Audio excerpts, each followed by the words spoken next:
So guys, I am back from my hiatus as What's the Scoop is going to be picking up, focusing on Yellow Hybrid, and we are going to be taking care of all the cards from BT18. So obviously we're going to get right into it, but remember, as always, to hit that sub button and accelerate the subs up. It helps out and obviously allows us to grow the channel, and we do it together with your help. Now, obviously, if you're new to What's the Scoop, you also don't know that when you get a first look at these cards, I also get to look and talk about these amazing cards. As this time with BT18 and specifically Yellow Hybrid, we're going to be tackling it a bit different. There are a lot of cards here, but we're going to go down by disseminating levels, cards associated to the archetype, and we'll go with that way. So starting off, we're going to jump straight into our level 3s here. We have the first one being Digimon. So obviously with every card now being focused around yellow, we are going on to that aspect. So on play, you reveal the top 3 cards of your deck. You had one card with the hybrid or 10 warriors trait and one yellow Tamer card with inherited effects from those cards, and you add them to your hand. Also, you return the rest to the deck bottom, obviously, and then your turn once per turn. When any of your Tamers with inherited effects are played, you get to gain a memory. Moving into the brand new Kabuterimon designed to support the strategy.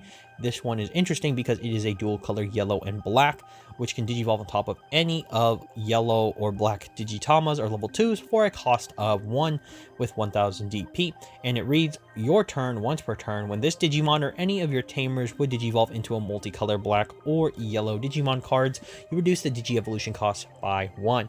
Additionally, as it's inheritable, it gives blocker. Moving into the brand new Liomon, which is a counterpart to Kabuterimon, having the exact same effect, where when this Digimon or any of your Tamers would digivolve into a multicolored purple or a yellow Digimon card, you reduce the Digi-evolution cost by 1, and then instead of blocker, this one gives retaliation as it's inheritable. So very, very solid here. As we move into the brand new level 4s for the spot, we have a brand new Lobomon to go along with the lines. Starting off, it can digivolve on top of Koji Minamoto for a cost of 2, or digivolve on top of MagnaGarurumon for a cost of 0. And then when digivolving, you get to search your security stack, and you may add one card with the hybrid or 10 warriors trait among it to the hand. Then if this card added a card, you get to recover +1. And simply, for its inheritable, when attacking, if you have 7 or fewer cards in your hand, you get to draw 1, so a lot of replenishment there. As we move into the brand new Spirit of Thunder, focusing on Beetlemon, as Beetlemon returns as a dual color black-yellow this time, and can digivolve on top of JP for a cost of 2, Metal Kabuterimon for a cost of 0, and any yellow or black level 3 for a cost of 3. When digivolving until the end of your opponent's turn, this Digimon can't be deleted by their effects, and then when attacking, one of your Digimon or Tamers may digivolve into a black or yellow Digimon card with the hybrid trait in the hand, with the Digi-evolution cost reduced by 1, so very solid. And all turns for its inheritable, when this Digimon would leave the battle area other than by your effects, you may play one Tamer card with inherited effects from this Digimon's Digi-evolution cards without paying the cost, so very, very good. Moving into its counterpart in the Beast Spirit of Thunder, we have Metal Kabuterimon. So it is very similar to many of the cards we've seen before, being able to digivolve on top of any yellow or black level 3 for a cost of 4 specifically, and having 7000 DP with a play cost of 6. Also, its special evolution conditions allow it to digivolve on top of JP for a cost of 3, and then Beetlemon for a cost of 1. And it carries blocker as its standard ability or effect. And then additionally, on play or when digivolving, you get to digivolve one of your opponent's Digimon, which does explain the higher evolution cost on top of JP and Beetlemon. And then for its inheritable, it simply gives blocker as well. So we have something interesting here with Metal Kabuterimon. Moving into the brand new Loemon designed for this line, we have a purple and yellow Digimon, so already interesting colors, and can digivolve on top of any purple or yellow level 3 for a cost of 3. Then when it can digivolve on top of Koichi Kimura for a cost of 2, and Kaiser Leomon for a cost of 0. Then when digivolving, you get to draw 1 card and trash 1 card in your hand. Then when attacking, one of your Digimon or Tamers may digivolve into a purple or yellow Digimon card with the hybrid trait in your trash. Then all turns, when this Digimon would leave the battle area other than by your effects, you may play 1 Tamer card with inherited effects from this card's Digi-evolution cards without paying the cost. So very keeping line and theme. Moving on to the brand new Kaiser-Leomon, which can Digivolve on top of Koichi Kimura for a cost of 3, and Loimon for a cost of 1. It carries Retaliation, and then on play or when Digivolving, you get to delete one of your opponent's level 4 or lower Digimon, so spot removal, and for its inheritable, it carries Retaliation. So very simple, as we will be moving into the brand new level 5s, as we have a few associated that you can use. I will cover them, starting off with the brand new Rhino Kabuterimon here, which can Digivolve on top of any black or yellow level 4 for a cost of 4, and reads as follows. So it can Digivolve on top of a black or yellow level 4 with the hybrid trait for a cost of 3 specifically, but also carries a hand main effect by placing one Beetlemon and one Metal Kabuterimon from your trash under one of your black or yellow Tamer cards. You can Digivolve it into this card for a Digi-Evolution cost of 3, ignoring its Digi-Evolution requirements, and it carries Collision. So effectively all turns, once per turn, when an attack targets change, this Digimon may unsuspend, so being very, very solid here.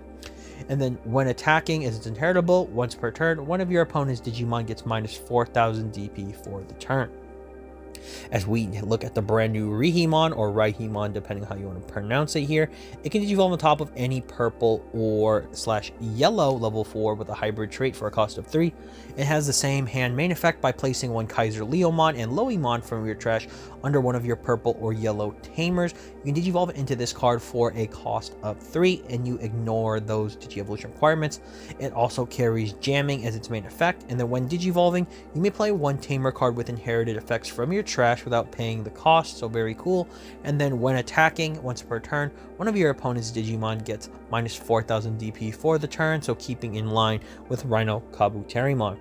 As we look at the brand new MagnaGarurumon, which is kind of the centerpiece of the strategy here, it is a multicolor yellow, purple, and black Digimon that can Digivolve on top of any yellow, purple, or black level 5 for a cost of 5, and reads as follows. It can Digivolve on top of Koji Minamoto with 5 hybrid trait cards under it for a cost of 5.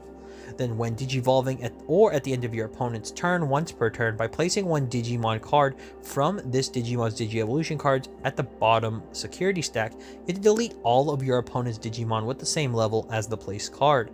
Then all turns, once per turn, when this Digimon attacks, or when Digimon attack, by adding the top security card to the hand, this Digimon unsuspends. So very, very interesting and a different way to be aggressive. As we move into the Tamers again, I will briefly go over Koji and Takuya, as they are both obviously a part of both sides of the deck. As when obviously reading, at the start of your turn, you get to set it to 3 as a memory setter. And the start of your main phase, you may place up to 1 hybrid trait card with different names from your trash under this Tamer. For each of your other Tamers, add 2 to the maximum number this effect may place. And as a rule name, also, this card is treated as Takuya and Koji. So, yes. And then, additionally, for their inheritable, at the end of your turn, once per turn, this Digimon may, with the hybrid trait or 10 Warriors trait, attack a player. So, very, very solid there. As we look at the brand new JP, which at obviously security, you get to play it, and at the start of your main phase, by trashing 1 card with the hybrid or 10 Warriors trait, you just simply get to draw 1 card.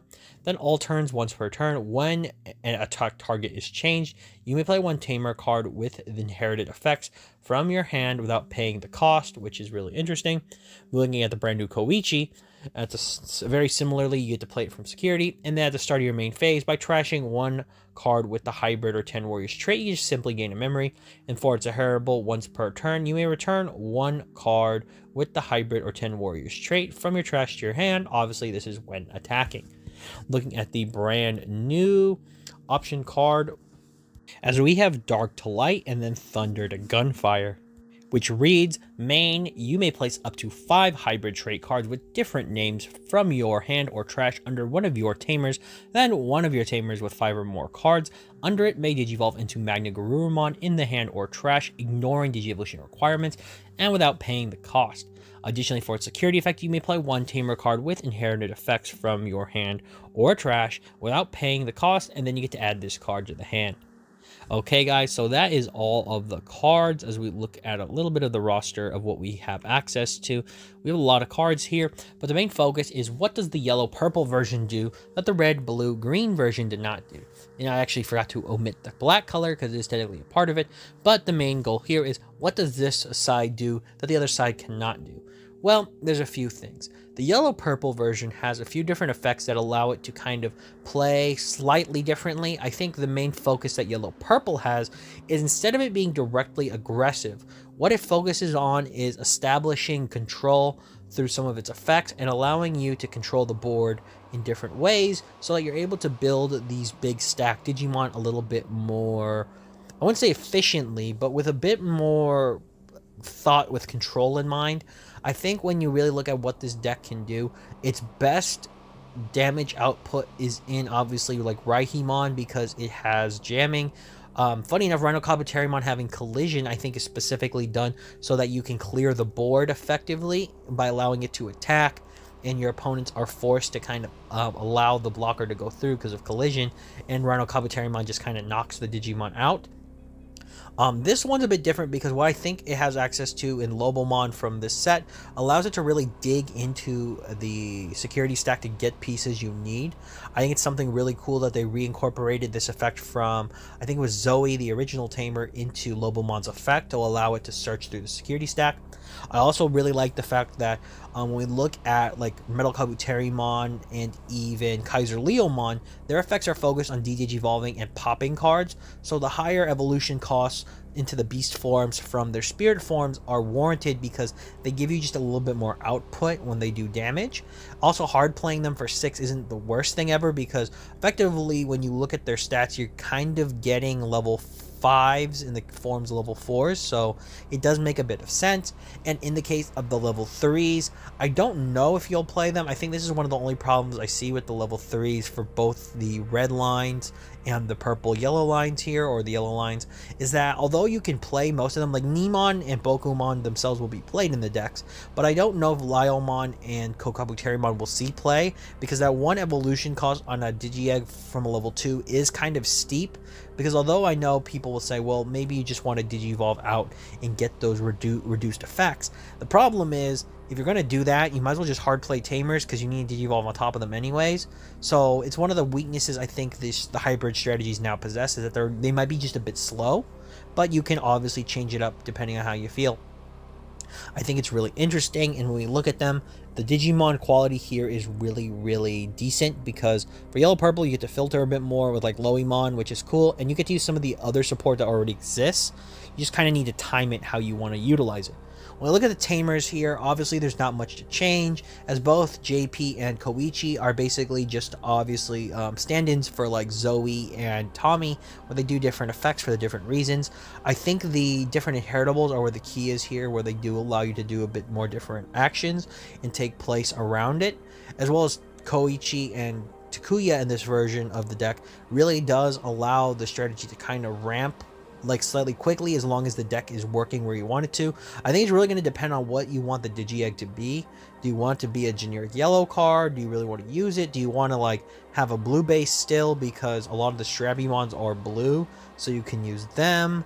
I do think that's one of the issues that yellow is going to have, is that unfortunately there isn't really a lot of yellow geared ones. I think the last Strabimon from BT from BT17 was a good option for this deck, but otherwise I think they're really kind of out of luck with in color theme support, so that is a problem for specifically this strategy.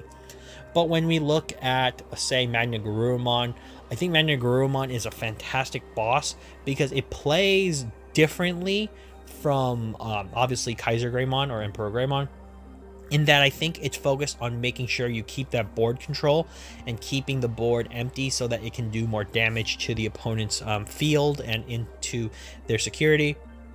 Whereas I think with Kaiser Greymon, its main focus is obviously it's the main distributor of damage, and it's basically messing up the board so that you can clear threats off, but not in the same way that Magna does it, because Magna is really trying to focus on rebuilding your security, but also simultaneously getting the proper setup you want and allowing you to distribute as much like pressure as you can.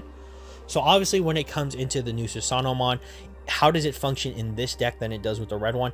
I think the key thing here with the yellow version is that Susanomon, I think, would come out a bit more often for a few reasons. I think with the yellow version, the one advantage you have, but might be a disadvantage to some, is that Susanomon in this version is really utilized to help redistribute the outside aggression you don't have with like red height or with the red version right now. The yellow version really does allow the deck to kind of pivot around and play with these Digimon that it otherwise would not be able to do, and allows Susanomon to kind of be the board, or what I would say is like the chess piece winner. It's a thing you want to bring out so that you can distribute the most amount of pressure, whereas in the red version you bring out Susanomon as a defensive tool, I think, but also it can be a finishing game tool. The reason I say that is that Susanomon in the yellow version is, in my opinion, more of a central piece because the deck lacks a bit more like support, whereas in the red version, Susanomon isn't necessarily needed because the deck is able to kind of generate a little bit more advantage and pressure quickly, so that you can use Susanomon. It's just he's not the end goal be all if you need it to be.